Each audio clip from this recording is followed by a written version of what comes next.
I want to celebrate Eddie. The wife is the minister is also she's one of our daughters here. Sisters. Ngatana Foka minister, her and Agi Chiravo and others, we met here a couple of times. I don't know if she was a part of the team.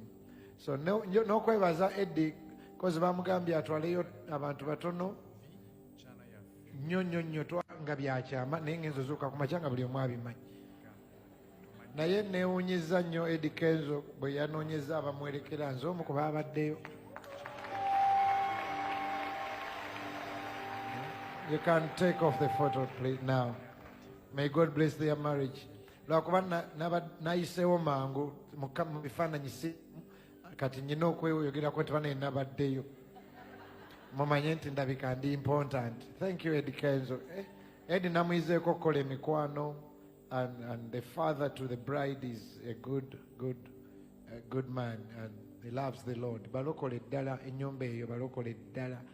Era Eddie omuwala waffe mulokole, naawe tukusaba olokokere ddala.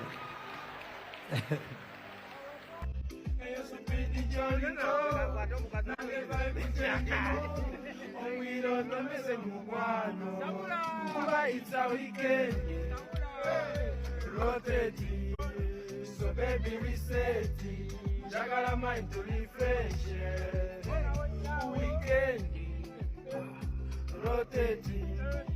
So baby reset it, jagala mind to refresh